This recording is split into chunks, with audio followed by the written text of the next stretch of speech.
verbs, vitendo.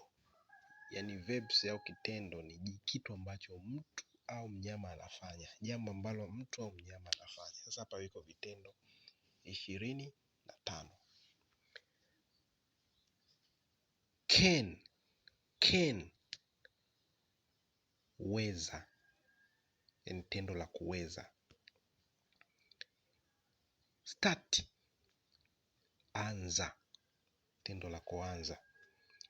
Learn, jifunza, tendo la kujifunza. Like, penda, tendo la kupenda.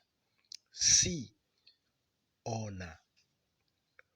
Buy, nunua. Sell, uza. Get, pata. Pay, lipa. Receive, pokea. Give, toa. Go, nenda au enda, tendo la kuenda. Sleep, lala.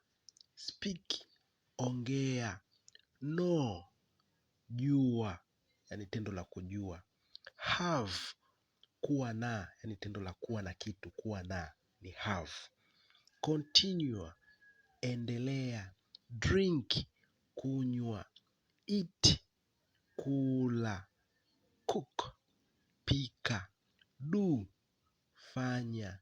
Walk, tembea. Run, kimbia. Jump, ruka. Put, weka. Basi rudia mara nyingi kadri uwezavyo hayo maneno hadi yakae kichwani. Somo linalokuja nitakutumia vitendo vingine.